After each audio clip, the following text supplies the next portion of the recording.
The snow outside the Aspen Mountain Lodge had been falling for 11 hours without pause. Inside the main conference room of the Whitmore estate, a private property Victoria Hale had leased for the week, at a figure that would have covered 6 months of Lucas Reed's salary. The silence was the kind that preceded catastrophe, not peace. The kind of silence that comes when everyone in a room realizes, simultaneously, that something has gone catastrophically wrong and nobody is willing to be the first to say it aloud. $42 million in interior design. Hand-carved mahogany tables imported from a craftsman in Bavaria. Crystal glasses filled with still water from a Norwegian glacier. The kind of room where money didn't just sit, it announced itself. Every surface, a declaration. Victoria had chosen this estate precisely because it communicated what she wanted communicated before she even opened her mouth. I am not negotiating from a position of weakness. I am never in a position of weakness. Except right now, she was. The consortium sat across the table in 3 distinct clusters, as though even their seating arrangement had been choreographed to unsettle her. On the left, the German representatives Heinrich Brandt and his 2 associates, men who wore their authority the way old money wears good wool. In the center, the Russian contingent led by Dmitry Volkov, a man whose smile never quite reached his eyes, and who had the disconcerting habit of folding his hands on the table as though he were in no particular hurry, which, Victoria had learned through 2 days of preliminary discussions, was his way of signaling that he had all the time in the world, and she did not. On the right, the French delegation, anchored by Isabelle Fontaine, a former Minister of Economic Affairs turned private equity architect, who wore a single strand of pearls and spoke in sentences so precisely constructed they felt less like communication and more like legal documents. The lead translator, a man named Patrick Ellison, who had worked 3 continents for Victoria's firm and had been flown in specifically for this negotiation, had sent a text at 6:47 that morning. Stranded in Denver. I-70 is closed. Not possible. I'm so sorry. Victoria had read that text 4 times. She had then set her phone face down on the vanity of her private suite and stood very still for 30 seconds, long enough to acknowledge the problem, short enough that it didn't become panic, and then gone about getting dressed. She had come into this room with 2 backup interpreters.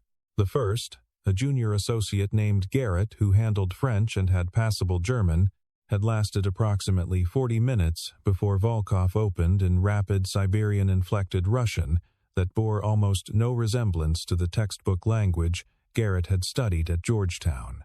The second had called in sick the previous evening. The estate's property manager had reached out to 3 local services, all unavailable. The storm had sealed Aspen into something resembling a snow globe, beautiful from outside, suffocating from within. Now it was 14 inches the afternoon, and Heinrich Brandt was speaking. He had been speaking for 4 minutes in German, and the pace of his words had shifted. Victoria knew enough to recognize that from formal to something more pointed. His associate was taking notes. Volkov was smiling his particular smile.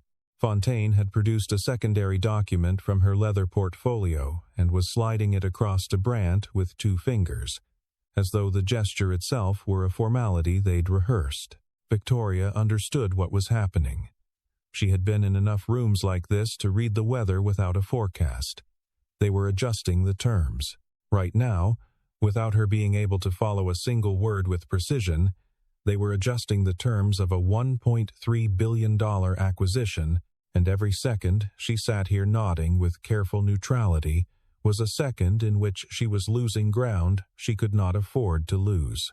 She felt it, that tightening in her chest, that particular heat behind her eyes that she had spent 16 years training herself to never show. Victoria Hale did not panic. Victoria Hale managed. She was still telling herself this when the door at the back of the room opened. Lucas Reed had been standing in the corridor outside for the past 90 minutes. He did this, she had noticed it early in the weeks she'd employed him. Other drivers waited in the car, in lobbies, in designated rooms. Lucas waited near the door. not intrusively, just near. She had found it slightly irritating the first few times.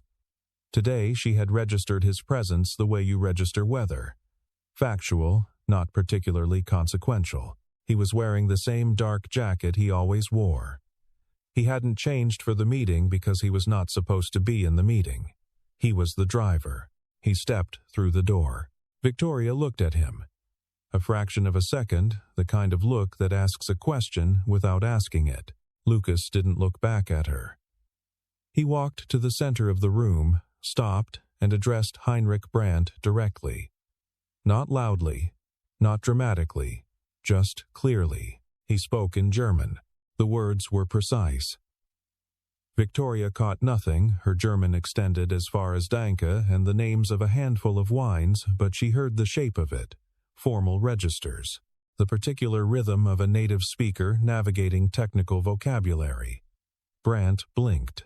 His associate stopped writing. Then Lucas turned, slightly, toward Volkov. He spoke in Russian. Unhurried. Something shifted in Volkov's expression. The practiced pleasantness flickered, just slightly, and underneath it something more alert surfaced. Then French, and when Isabelle Fontaine responded in a crisp torrent, Lucas replied without pause. And for the first time in 4 hours, Fontaine's expression lost its careful composure and became something that looked, if Victoria was reading it correctly, like genuine surprise. The room was silent in the way that rooms are silent when everyone is holding their breath. Victoria sat at the head of that table and felt the strangest sensation. She was watching a man she had categorized, filed, shelved, dismissed, reveal himself to be something else entirely, something she had not accounted for, something that had been standing one room away this entire time. She had spent 11 years never being the person who failed to account for something. The cold certainty of that realization settled over her like the snow still falling outside. Rewind 48 hours. Victoria Catherine Hale was 36 years old and had been on the cover of Forbes twice. She did not find this particularly meaningful.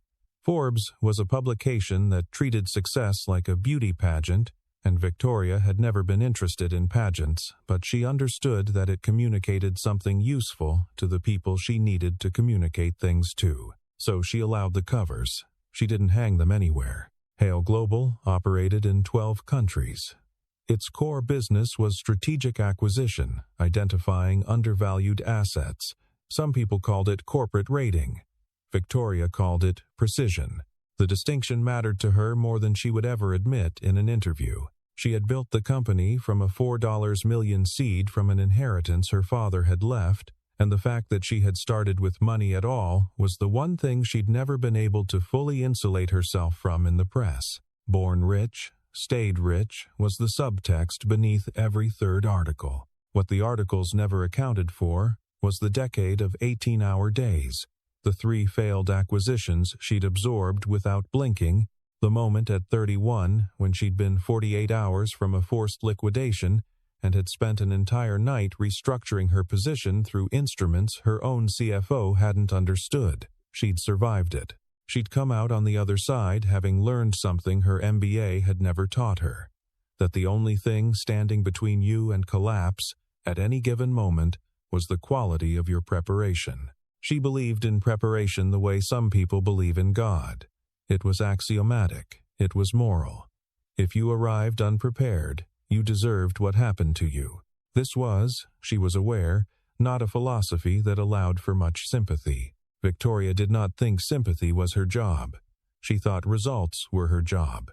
The Aspen deal, the acquisition of Eurovantage Holdings through its 3-nation consortium structure, was the culmination of 8 months of groundwork, $2 billion in financing arrangements, and more strategic patience than she typically afforded any single project. Eurovantage controlled a logistics and infrastructure portfolio that, restructured under Hale Global's model, would generate yield that justified every dollar of the risk.